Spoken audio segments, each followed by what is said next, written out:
Olá, amigos! Estamos retornando com o nosso Pílulas de Gestão e hoje nós vamos falar para vocês sobre as práticas de gestão para controles de documentos e registros em laboratórios de análises clínicas.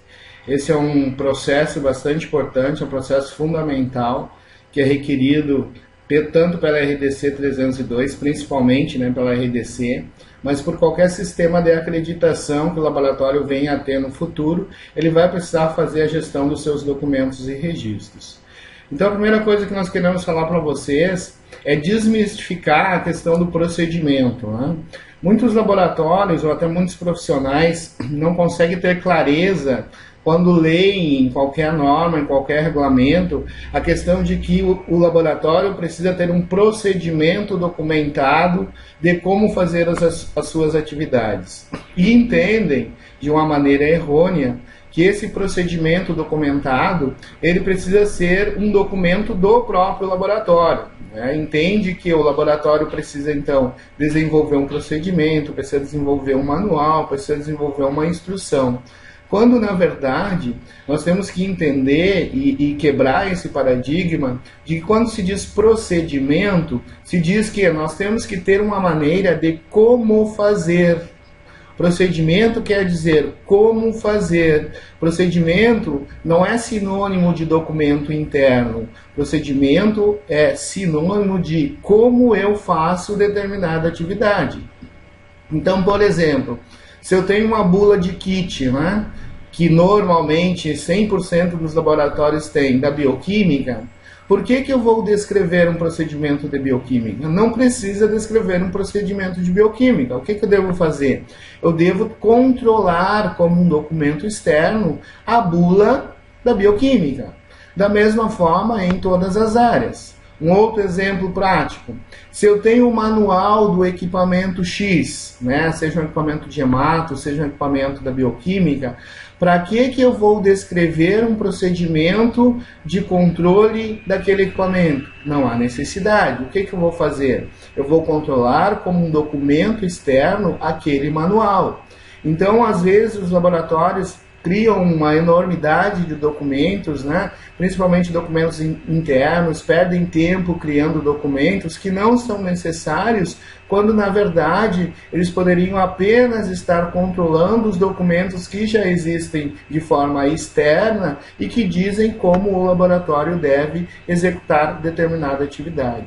Então é muito importante que a gente quebre esse mito, e que a gente principalmente desburocratize bastante dos processos que temos dentro dos laboratórios. Porque, infelizmente, por falta desse entendimento, muitos laboratórios acabam criando documentos desnecessários quando poderiam estar fazendo um controle muito mais prático. Então é muito importante que vocês entendam isso, que procedimento é sinônimo de como fazer, procedimento não é sinônimo de POP, procedimento não é sinônimo de documento interno, ok?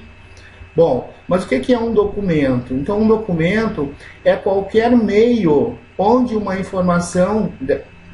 é qualquer meio no qual uma informação descreve como uma tarefa deve ser realizada. Então esse e-mail pode ser e-mail físico, pode ser e-mail eletrônico, pode ser através de um documento externo, pode ser através de um documento interno. Então o meio não importa, desde que diga como que eu realizo, isto é um documento. Então eu tenho que controlar todos esses documentos, de forma que eu tenha os documentos válidos, que eu distribua esses documentos válidos e que no mínimo, uma vez por ano, eu faça uma revisão de que se todos esses documentos realmente permaneçam válidos ou eu tenho que buscar uma nova versão.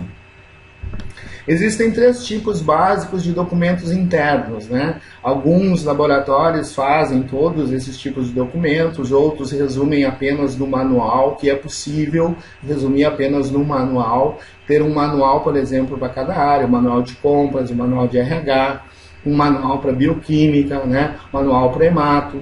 Outros preferem ter, além dos manuais, ter os procedimentos que podem ser descritivos, podem ser fluxogramas, podem ser desenhos, O procedimento, não importa a forma com que ele está, desde que ele diga como que eu realizo, né, eu posso desenvolver então várias formas de procedimento. Ou eu posso pegar todos esses como, né, como realizar e colocar tudo dentro de um manual. Outra questão também, que é um outro nível de documento que às vezes os laboratórios usam, são as chamadas instruções de trabalho, né? Que é um detalhamento de uma determinada atividade, o detalhamento de um determinado processo. Então isso também pode ser ou não usado, ou também pode ser desdobrado dentro de um manual. Então existem esses três tipos básicos, né? Manuais, procedimentos e instruções, mas não necessariamente os laboratórios precisam ter esses três tipos de documentos.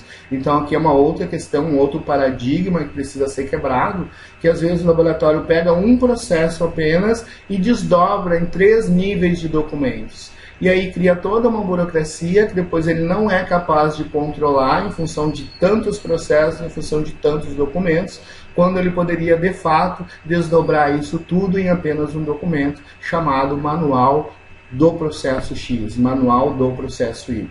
Então é importante que entendamos aqui, né, que existem sim 3 tipos, mas que para desburocratizar o nosso processo, a gente pode desdobrar tudo isso num único tipo, chamado manual do processo. Dentre os documentos, nós temos alguns tipos de documentos, né? Os externos e os internos. Os internos são os conhecidos, né? São aqueles que nós produzimos, né? Que são os manuais, os procedimentos e as instruções. Já os externos, eles se enquadram em várias categorias, né? Nos quais eu disse para vocês, estes vão substituir os internos, os quais nós não precisamos, então, projetá-los internamente dentro do nosso sistema. Então, o que nós temos que controlar como documentos básicos externos? As normas, as resoluções, as portarias, as bulas, as FISCPs, né, as fichas de segurança dos produtos químicos, as instruções de laboratórios terceirizados para quais nós enviamos nossos exames, os manuais dos equipamentos, PPRA, PCMSO. Então, esses são alguns exemplos básicos e clássicos de documentos externos que devem ser controlados e que vão diminuir a burocracia interna da nossa gestão de documentos. Então, é muito importante que a gente controle esses documentos, no mínimo uma vez por ano a gente faça a revisão da versão desses documentos junto aos órgãos emissores para ver se nós temos o documento válido. E a partir daí, então, fazemos o controle e a distribuição interna. Ok? Então, em relação a documentos, é isto. Não existe complexidade. Existe a nós deixarmos mais burocrático ou menos burocrático o nosso sistema de gestão. Quanto a registros, o que é um registro? O registro é o meio na qual uma informação descreve o que foi realizado. Certo? Então, se o procedimento diz como eu realizo, o registro diz o que eu realizei. Então aqui, tudo aquilo onde eu coloco uma informação do que foi feito no meu laboratório, isto é um registro.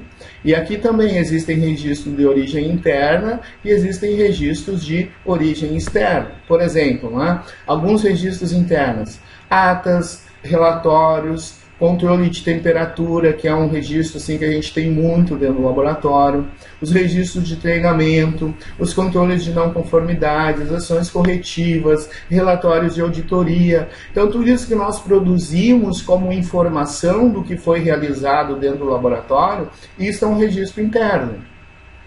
E tudo aquilo que vem de fora, né, como informação de que nós adquirimos, é o que nós precisamos ter para completar os nossos documentos internos, são os registros externos. Por exemplo, notas fiscais são registros externos. Contratos de prestação de serviço com os laboratórios terceirizados são registros externos. Há mesmo certificados de regularidade que a gente precisa desses laboratórios, são registros externos. Então, tanto os registros internos quanto os externos, eles precisam ter controles, né? Nós precisamos estabelecer uma planilha de controle, dizendo a forma de descarte, o tempo que a gente guarda, quando que a gente revisa, quem tem acesso. Então, essas são as principais mais informações de registros. Então não existe assim uma questão burocrática, muito burocrática, para que nós possamos fazer a gestão dos nossos documentos e registros. Mas sim, o que vai torná-lo mais ou menos burocrático é a forma com que o laboratório encara isso, né, e faz isso, às vezes, engessando o seu laboratório e não conseguindo depois fazer uma boa gestão.